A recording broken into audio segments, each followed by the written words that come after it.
I know that this has been, that we've just had a whole lot of really nasty weather. So maybe that's part of the reason everyone's here. But I'm going to go ahead and get started. And I think, Heather, if there's some chats that, interrupt me at any time. And I really love it when this is interactive. So this is meant to be a workshop with making sure that whatever questions and concerns that everyone is here, that they get addressed and answered. So, okay, let's get started. Okay, so welcome. I thought I'd put this nice cheery picture up first, just to make everybody feel warm and think about times, when or places where it's actually not always gray and cold and gloomy. Sadly, that is not northern Utah or wherever, or even southern Utah for that matter, because we're pretty far up north here in Utah.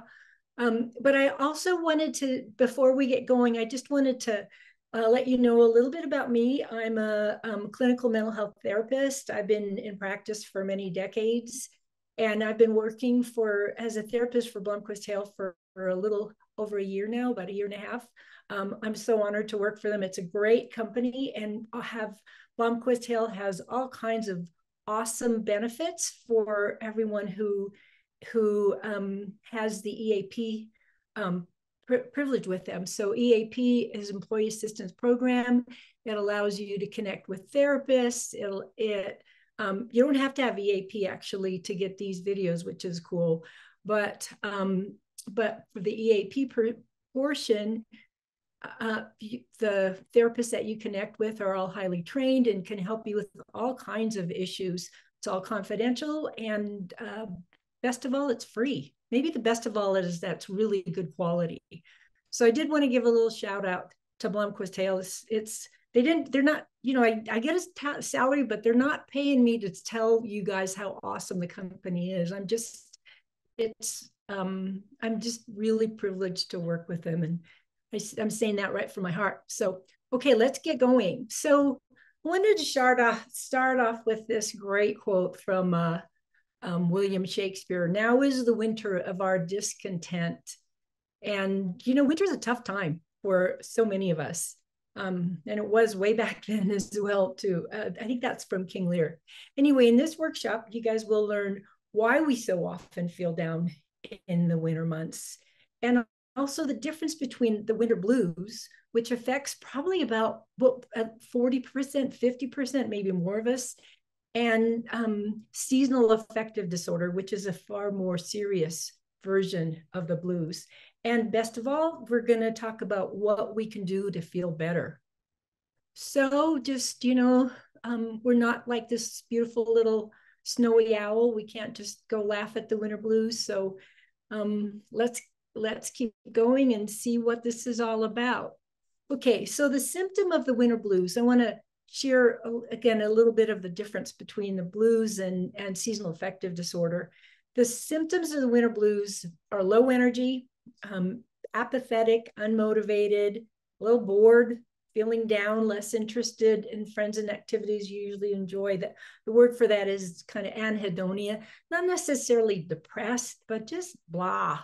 A little difficulty concentrating, irritable, moody, sleep disturbances, and a lot of us are really craving carbs, sugars, simple carbs, pasta, bread, cakes, cookies, donuts, all that stuff that tastes so good and isn't particularly good for us. So those are the symptoms of the winter blues. SAD, or seasonal affective disorder, is a little bit more severe and is actually considered a subset of a major depressive disorder. It's a subset. In order to be diagnosed with seasonal affective disorder, you actually have to have these more severe symptoms for at least 2 years in a row. So I know that a lot of us, including members of my family, sometimes say that they have seasonal affective disorder. Technically, they probably have the winter blues, but I don't know that it really makes any difference whether it's diagnosed or not. But again, so the symptoms of SAD are the same as the winter blues, only more so. And I'm going to jump to the very last little bullet on this one. I've heard it described and read it described as like a never-ending jet lag. I'm sure that most of you, especially those of you who've maybe flown to Europe or Asia, and the sleep cycles are completely mixed up. It feels really crummy for a long time, and you wake when you should be asleep, and you're sleeping when you should be awake, and you just feel down. So anhedonia, and maybe a little bit more extreme towards depression, fatigue, feeling tired, more anxiety, reduced libido, increased social isolation. And of course, this doesn't help relationships any, because we tend to be quite grumpy when we have SAD or the blues. We also get sick more often, and our sleep-wake cycles are all mixed up. So these are not comfortable feelings for us. January and February, I don't know exactly why December isn't included in this, but from the research I did, that it's January and February is when these symptoms are most severe. And you guys, we're almost through into the middle of February. Yesterday and today, the sun is shining. There is hope. However, we still have some time to go before spring. And I'm glad that I can share some of the things in this workshop to hopefully make these next few weeks or months a little bit. And the further north you live, you were more at risk for these symptoms. Nationally, for the United States, I think about 20% of people that the data, as far as we can tell, are affected by the blues or seasonal affective disorder in the winter. But here in Utah, it gets to be quite higher. It's maybe 40, 50%, maybe even more, because we are that much further north. And then the seasonal affective disorder could be nationally about 4 to 5%, maybe up to 7% here in Utah. And for some reason that we absolutely don't understand, women tend to have these symptoms up to 4 times more often than men. Probably has something to do with our hormones. There's a lot that we don't quite understand yet about all of this. Okay, so let's talk about why we get the blues. And it all starts with the brain. Everything eventually has something to do with the brain, right? So let's take a look at how the brain is affected with the blues. Let's see, I think I just, okay. So people who have the blues tend to have fewer of the feel-good chemicals in their brain and in their bloodstream. We obviously don't measure it in their brain, but we can measure these sometimes in the bloodstream. And it's the brain that is responsible. Well, not only the brain, we're going to talk about this, the brain and the gut, our gut are also responsible for the creation of these feel-good chemicals. So serotonin is the feel-good chemical. It's the one that makes us feel cozy and connected and safe. Melatonin, it's the sleepiness chemical. And so if we have less serotonin and more melatonin, we're going to feel grumpier and sleepier.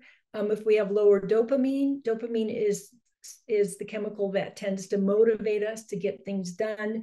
It's not so much the energy chemical, but it's part of also the pleasure chemical. It's like part of the pleasure, part of the dopamine effect is wanting to go out. There's a certain pleasure of seeking for something. It's like we love Easter egg hunts because we get to find things, and there's a lot of dopamine that's released when we go look for something and then we get it. So there's a big motivation factor to how dopamine affects us. It's also considered in many ways the happiness chemical. And then there's lower norepinephrine. Another word for norepinephrine is adrenaline, but it's the energy chemical. So, if you take a look at what's going on, we're just we're not who we're down and we're grumpy. So let's talk about what happens in the winter. We don't really know for sure why we get the blues, but a very good theory is that it somehow gets linked to the amount of sunlight, and then how that affects the brain and also our skin. And obviously the days are much shorter in the winter than they are in the summer. They are getting longer, I think, by like 15 minutes. Maybe 15 minutes. I don't know how much they're getting longer, but I did notice that yesterday evening when I came home about 6:30, there was still a little twilight. So that's the good news, because it wasn't that way last month. But compared to in the summer, we get a lot less sunlight. So when we're getting so much less sunlight, our brain is not receiving the sunlight through when we get sunlight through the retina and through our eyes, that triggers the release of some of these feel-good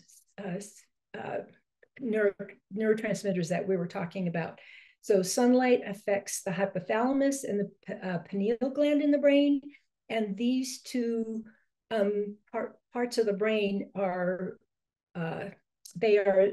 responsible for generating serotonin, dopamine, norepinephrine, and also melatonin. And we already talked about how having an imbalance of those neurotransmitters affects our mood. Also, sunlight on the skin produces vitamin D. And I suspect that most of you are pretty familiar that vitamin D is very important in terms of a lot of health benefits or problems if we get too little. And one of them, of course, is that too low vitamin D is associated with depressed mood. So let's talk a little bit more about vitamin D.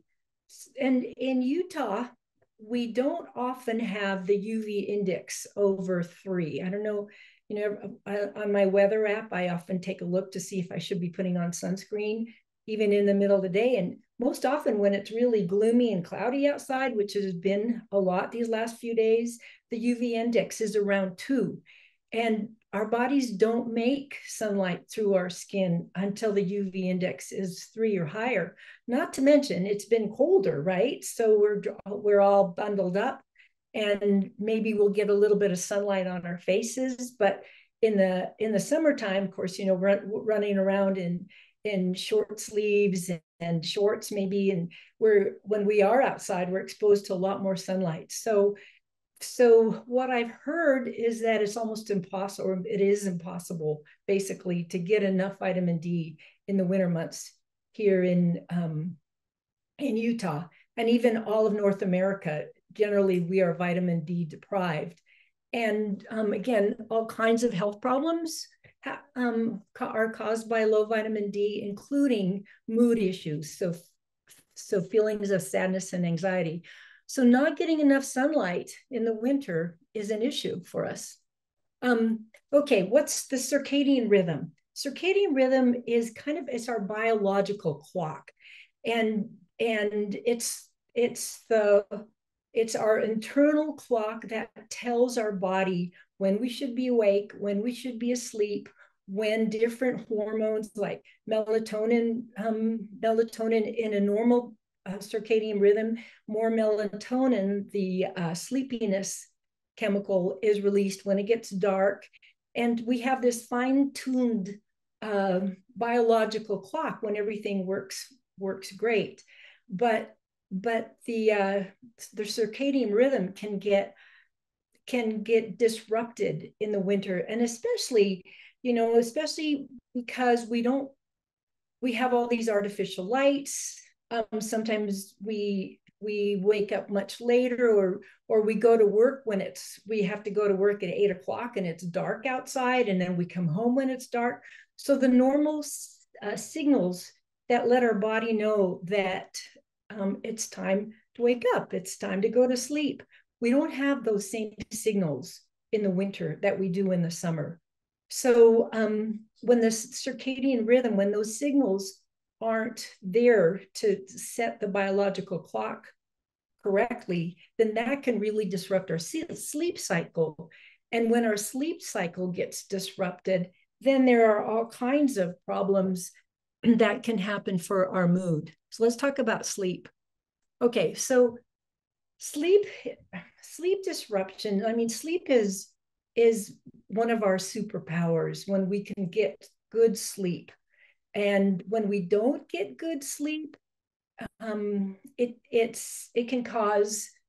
can cause not just grumpiness, but it also causes a lower immune system.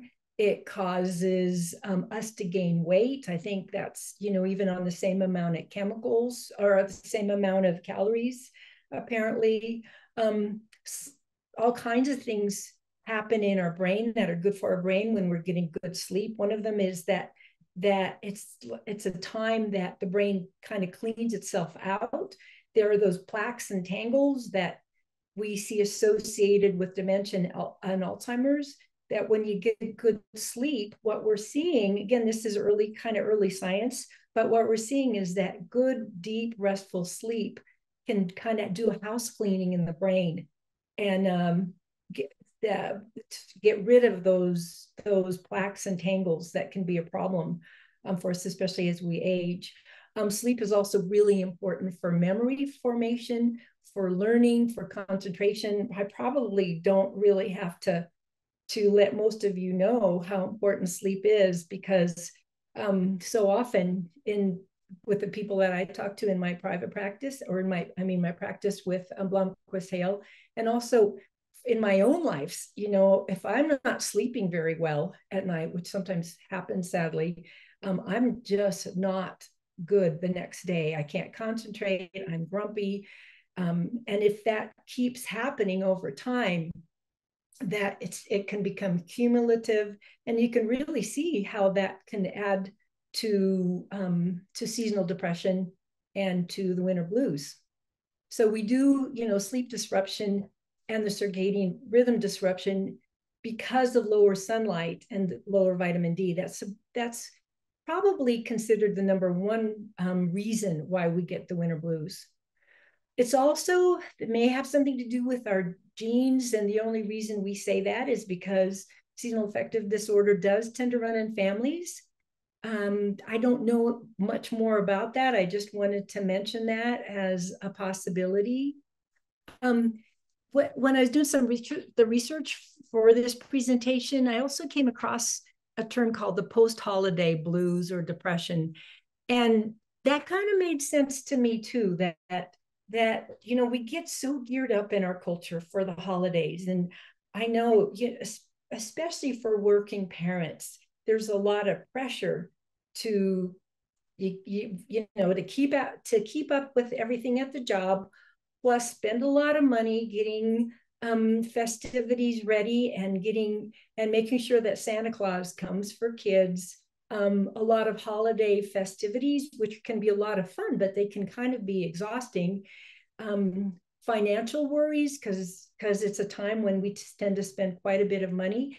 And then sometimes also, this is something I've really never seen anybody talk about much, but sometimes with all the family togetherness, as wonderful as that can be, when we're all sad and grumpy and with the winter blues and stress, sometimes family dynamics can get a little dicey, and that can lead to confusion and some feelings of sadness afterwards. So that may be also contributing to the winter blues. Okay, another thing to take a look at what happens, we have lifestyle shifts. Our lifestyles are quite different in the winter than in the summer, and we tend to thrive on routines, on schedules. Our bodies are set up kind of do the same thing at the same time. That makes us feel peaceful. That makes us feel safe. And when that gets disrupted, that can also alter our mood and cause, again, some of these symptoms in the winter, which restless, lonely, stressed, bored, low energy, sometimes depressed. Another way of looking at what happens in the winter, and if you look at your own schedules, maybe spend just a few seconds as we go through these slides at what may have changed for you over in your own schedules since summer and maybe late fall or early fall. Do you go to bed at the same time? Do you go to bed earlier, later? Do you sleep more or less? Do you spend less time inside and outside? Exercise more or less? Diet changes. A lot of times we eat a lot more carbs in the winter because of that. The carbs, simple carbs in particular, release a lot of serotonin, and serotonin, as we mentioned before, is the feel-good chemical. And when we get less sunlight, we have less of that. So we tend to crave carbs more in the winter for good reasons. It's not that they might make us feel good in the short term, but not so much cumulatively.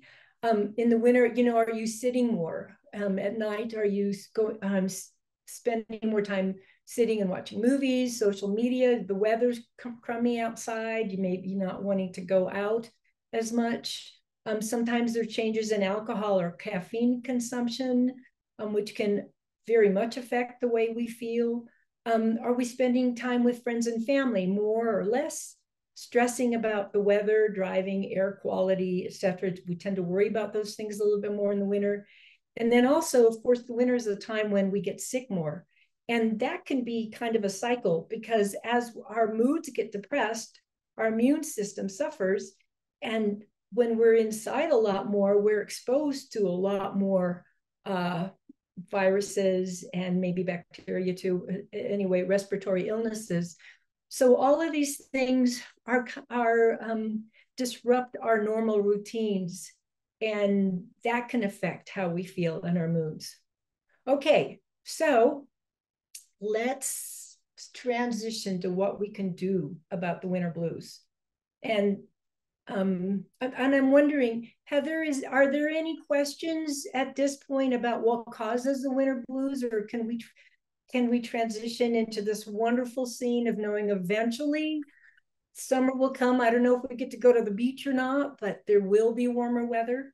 So the only thing that we had so far was someone said, is vitamin D supplement good and how much? And then there was some dialogue back and forth about getting tests done with your doctor to see what would be good amount for you. Great. Yeah. So that's it though. Yeah. So, okay. Yes. So perfect answers. Yeah, I will go into some recommendations.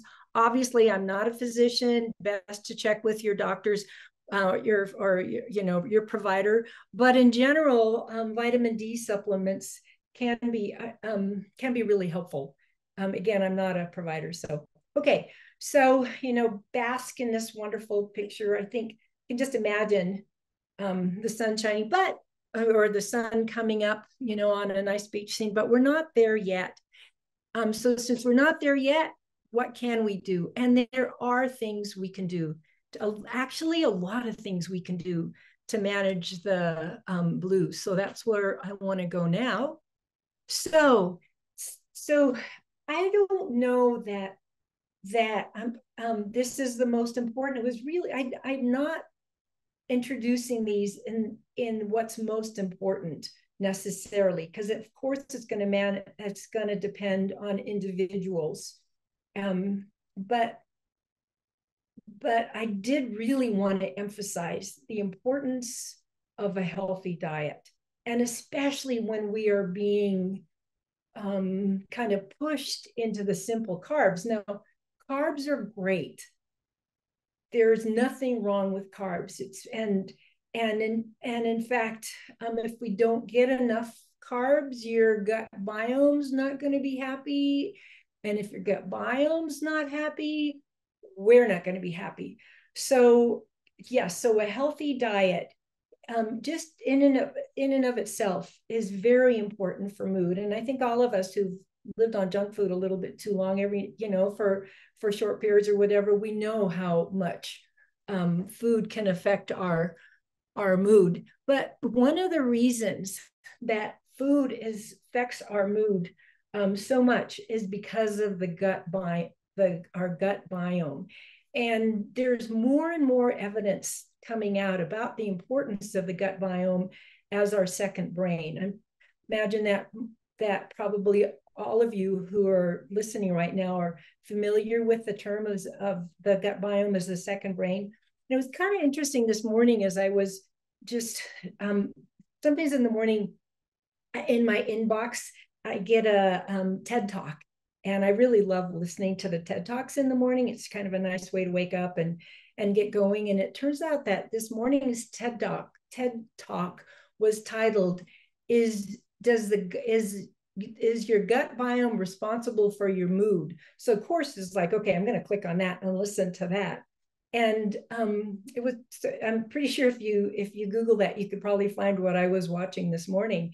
But the TED Talk spent the 15 minutes, it was a fairly short one, spent most of the focus of this particular TED Talk was on the interaction of our gut biome with the vagus nerve. And the vagus nerve is the nerve that transmits information from our gut and the gut biome and the intestines up into our brain and also back down. But what we've learned, and this surprised us apparently, what we've learned is that most of the information actually comes from our gut up to our brain. And then of course our brain is also going to have, it's going to be, I guess it's called efferent and afferent direction. So it's a bidirectional movement of the gut biome. And so the gut biome just had, our brain produces these neurochemicals, these neurotransmitters, serotonin, dopamine, melatonin, all of these neurotransmitters. But our gut biome also produces the feel-good chemicals, the chemicals of emotions in a way. I mean, that's a good way to categorize them. And the gut biome relies on a lot of a variety of good foods. Fiber is important to the gut biome. Apparently, most of us, it's very difficult to get enough fiber to really nurture our gut biome. I thought that I'm a vegetarian, and I thought that would be giving me plenty of fiber, that I would have a really healthy gut biome, but that's not necessarily true. I found out my daughter's a nutritionist, so I've been getting some lessons from her.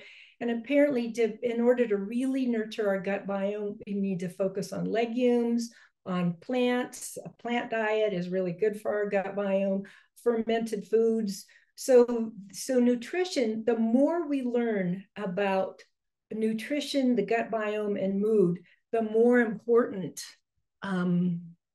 it is to protect our health. So I just wanted to put a little bit, to spend a little bit of time on that. Okay, so let's talk about dietary supplements. Again, I'm not a physician, and some of these supplements, in fact, I think all of them probably can interact somehow with other medications you may be taking. So this is just for informational purposes, but this may be useful for all of us to think about supplementing. So fish oil, it's not, most of the time I hear that fish oil is a really good supplement for us, but there are also some side effects. Don't just go take it necessarily. Has a lot of vitamin E, may not be good for everybody. Do be careful a little bit.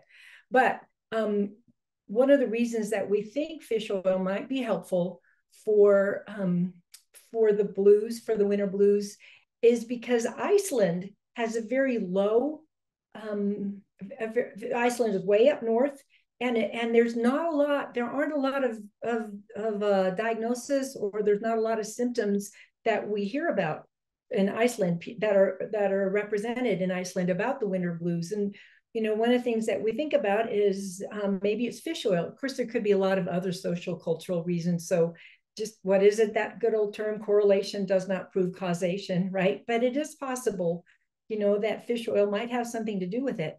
Vitamin D supplements, I talked about that earlier. So most of us probably don't have enough vitamin D in the blood. Adaptogens, and those are just like herbal supplements. as an example, ginseng, ashwagandha, cordyceps, those are mushrooms. A lot of different kinds of supplements. If you go to Costco, or Walmart or Walgreens, there's like rows and rows of these kinds of supplements. One of the issues is that in the United States, the FDA does not oversee the quality or the safety of supplements. So do be careful. Again, I'm not a doctor, but some of these can be pretty good. I know ashwagandha is reported to really help with sleep and mood. But some of the mushrooms, there's a whole lot of focus right now on what mushrooms can do in terms of the immune system. So it's an interesting area to explore. But again, please do talk with your medical provider first. Okay, exercise. Talking earlier about sleep being your superpower in the winter and getting good quality sleep. Well, probably there's sleep, diet, and exercise. And I don't know, which one is going to be your superpower. I think maybe you need all three of them. But exercise is so important. And it's harder to get in the winter for many of us. Going to the gym helps, but being outside in nature, getting sunlight, if that's a possibility and you can do more of it, the data is just kind of stunning about what a half an hour or an hour of exercise, preferably outside, can do for your bodies. This last little note that I have here, studies have shown that an hour of outdoors exercise, even when cloudy, has the same benefits of light treatment. And by the way, we will talk about light treatment in just a little bit. Okay, so next slide. Mindfulness meditation. A lot of the things that I'm talking about here are just good for mood in general. And when I started to look up, okay, like what, look at the data of what's good for the winter blues, basically anything that is good for our mood in general is going to also be really good for the winter blues. There are some things like sunlight that we want to pay more attention to in the winter. But meditation, mindfulness, they're not necessarily the same thing, but there is so much research to support that having a meditation practice, having a mindfulness practice is really good for our moods. People do it differently. I've been trying to meditate for for 40 years. I'm not great at it. I get quite restless. I seem to do better by being outside, and I personally love to get outside really early in the morning, even in the winter. This is my practice. I go out with my dog. We go up and on some place beautiful, safe, and we're out there usually for about an hour. And to me, that feels like a mindfulness meditation. That works for me. You got to find out what works for you. I know my son and other people that I know have a very serious meditation practice where they spend half an hour sitting on a mat and watching their breath. Other people I know use guided mindfulness meditations. Whatever works, do it. Taking a little bit of time to slow down, to become self-aware, to be in the present moment is going to be helpful. Mindfulness is, if I'm going to use Jon Kabat-Zinn's definition, it's paying attention on purpose, in the moment, without judgment. That's, I think, is a really nice definition of mindfulness. So just as winter, summer, fall, spring, meditation, mindfulness practice is a really wonderful approach to managing moods. Self-compassion. So when we get irritable and grumpy and things are down, we tend to, and our relationships are suffering, which is one of course, the symptoms of the winter blues, it's more important than ever to practice self-compassion. And basically, self-compassion is being your own best friend. If you guys have I don't know if you're familiar with Dr. Kristen Neff and her site, selfcompassion.org, but if you're not, if you haven't heard of it, go check it out. I think she's fabulous. She also has some wonderful books, but her website has so much information on combining self-compassion with mindfulness. There are a lot of free mindfulness our meditation, guided meditations on her site. And she also has, she talks about what self-compassion is, the three components of self-compassion, one of which is that it connects us with all of humanity. It's a really lovely site. She also has, I think, 8 or 9 exercises that you can do, like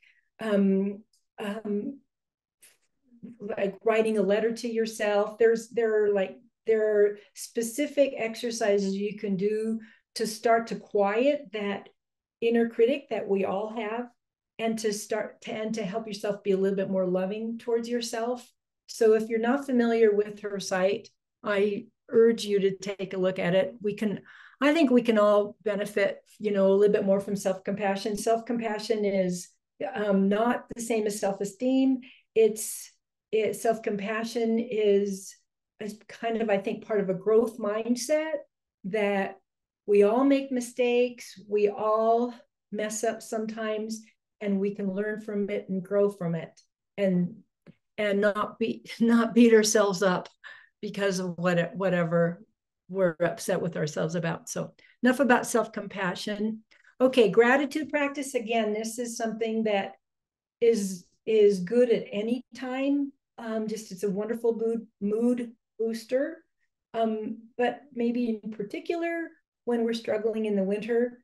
And so keeping a daily gratitude journal is been shown empirically to improve mood and have all kinds of wonderful benefits. It's simple to do. You can buy a gratitude journal.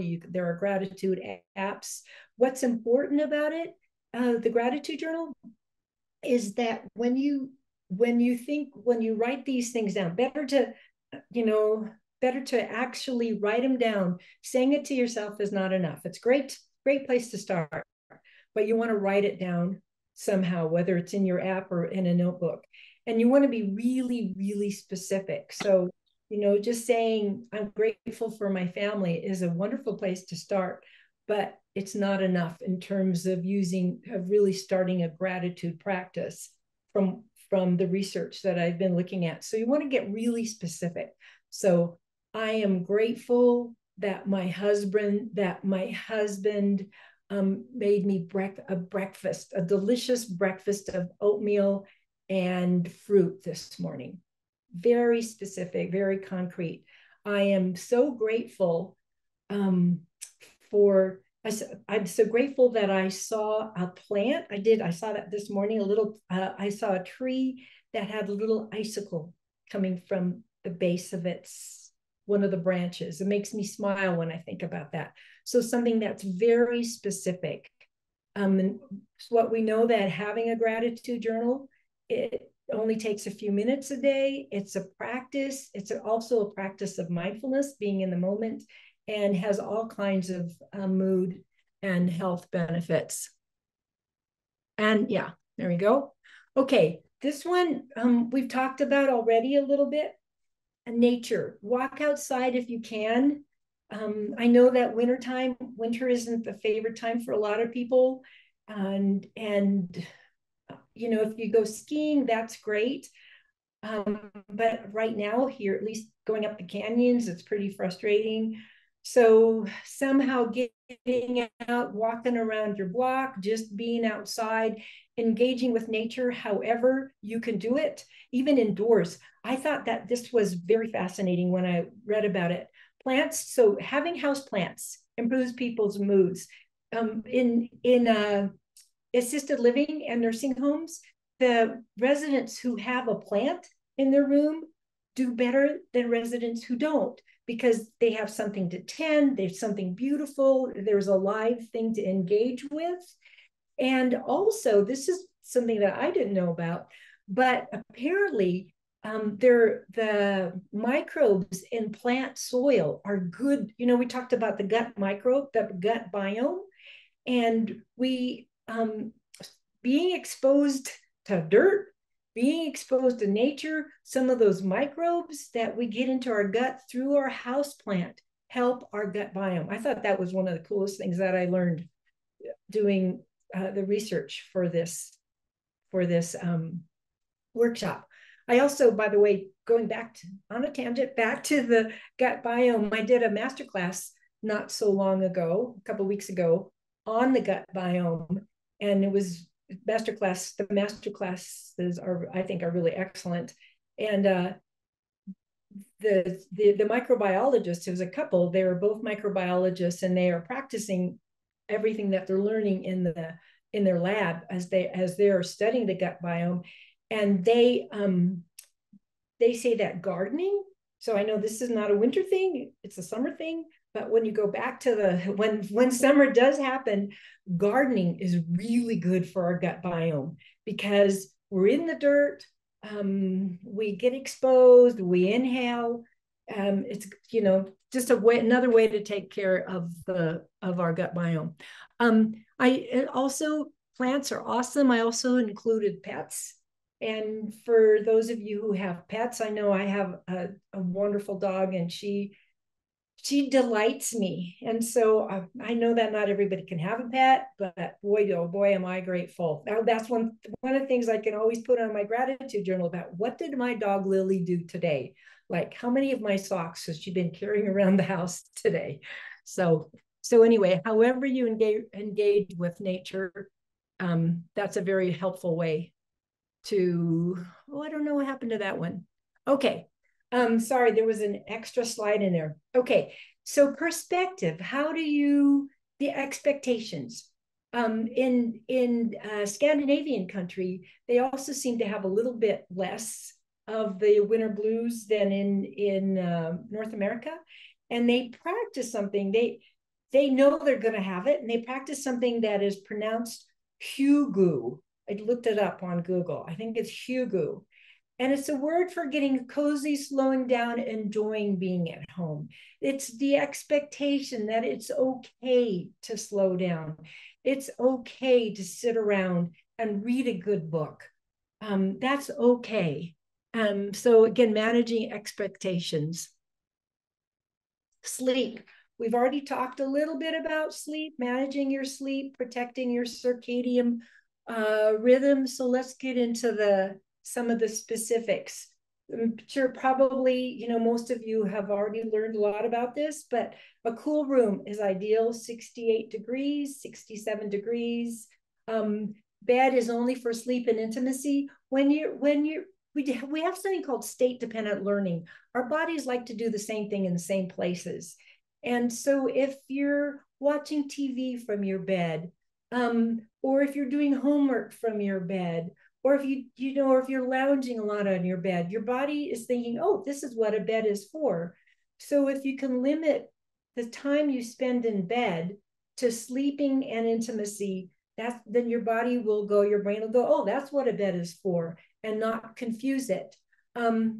Dark is, no electronics, no bright lights, because light stimulate melatonin, or stimulate the brain to stop producing melatonin.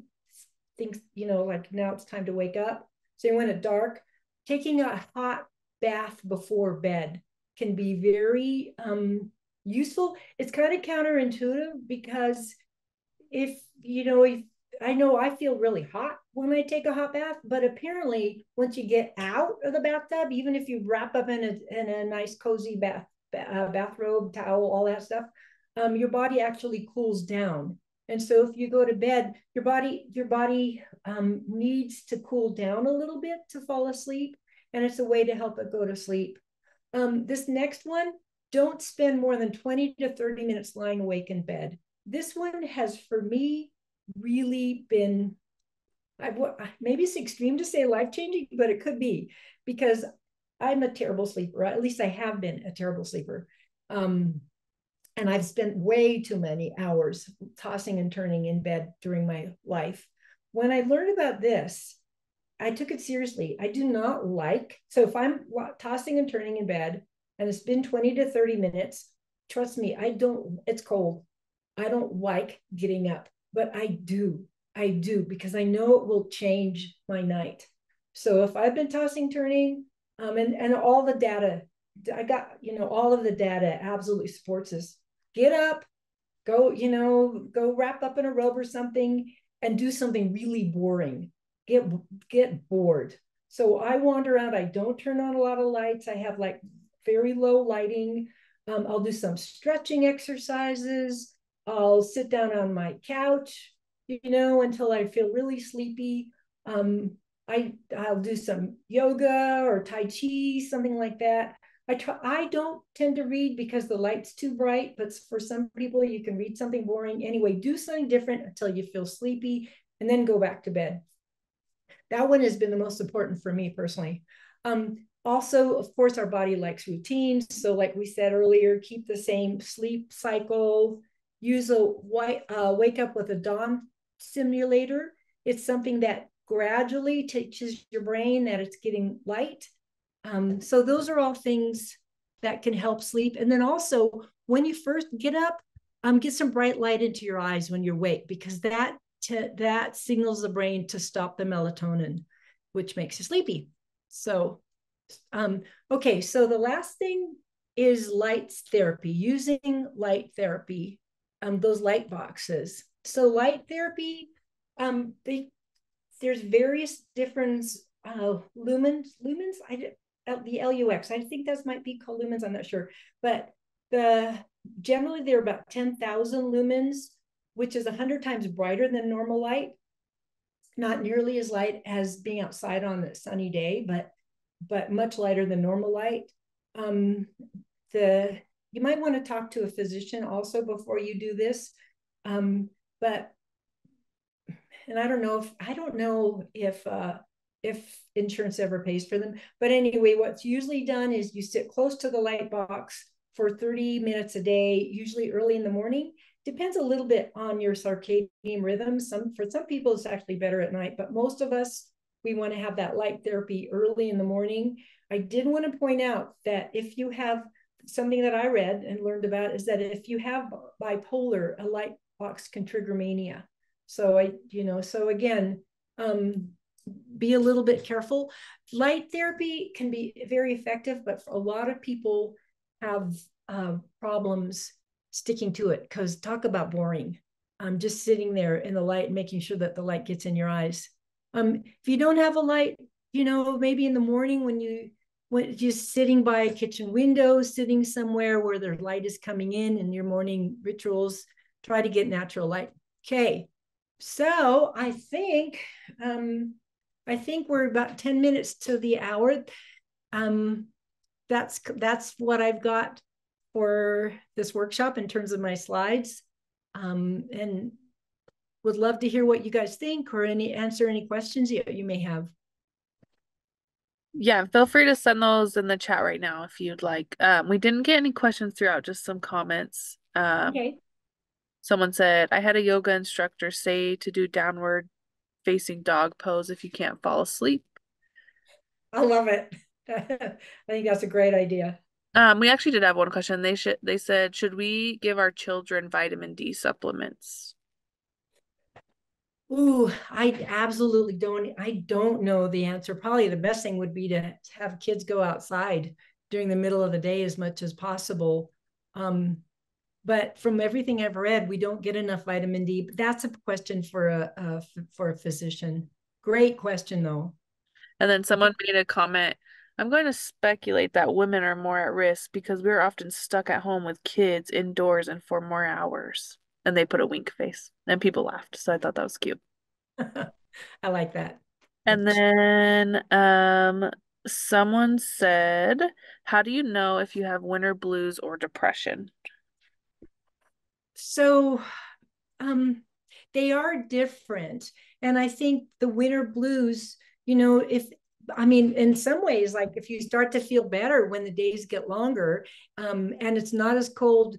One of the things I didn't mention is that being cold is not good for our mood either. So I didn't put that in there. But if you start to feel better when you're outside more and you feel better in the summer than you do in the winter, then you probably have the winter blues. But honestly, pretty much everything that I had in this slide is also good for depression.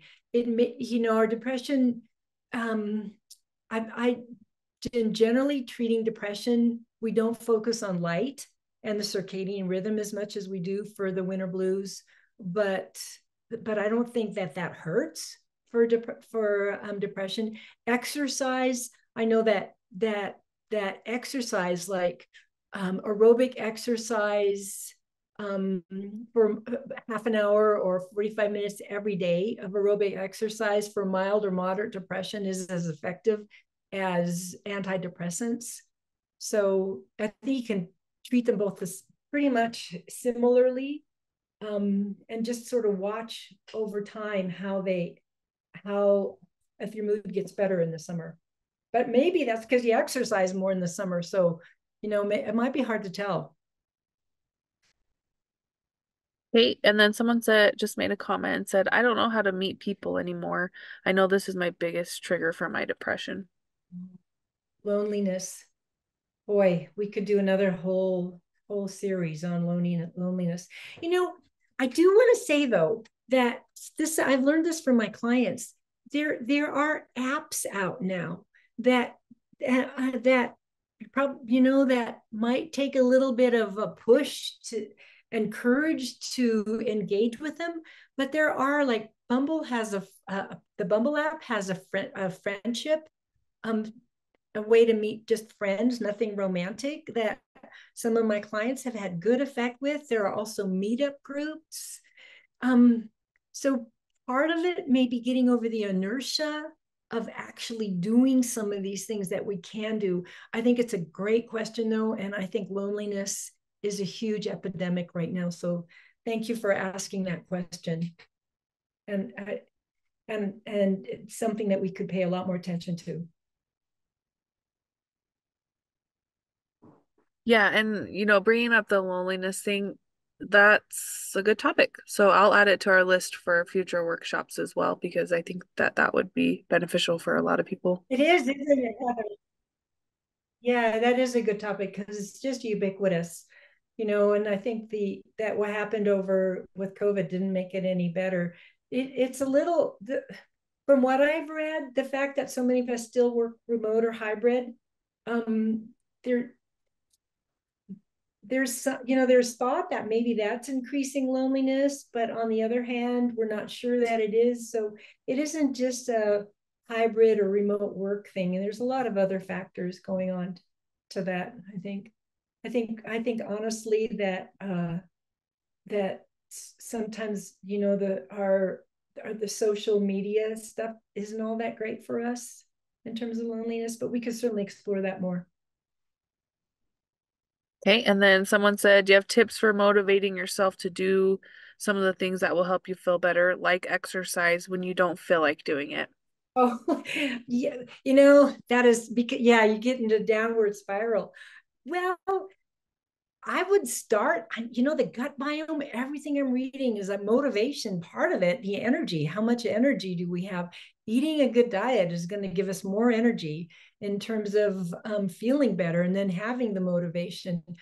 Um, but I guess depends on the person. Sometimes having a friend to go out with, um, maybe telling a loved one that that these are your plans. There's a whole kind of science on motivation. We could do that one too, Heather. So there's these stages of change that we go through as we're thinking about bringing in healthier habits for ourselves. So there's pre-contemplation, contemplation, preparation, action, and maintenance. Maybe recognizing that it's normal to go through these stages, and Starting to make plans, not overwhelming ourselves at first, writing it down, telling other people, those kinds of activities can help. And once you start doing it, our body loves rituals and habits, and just keep doing it. So it's that first step is the hardest.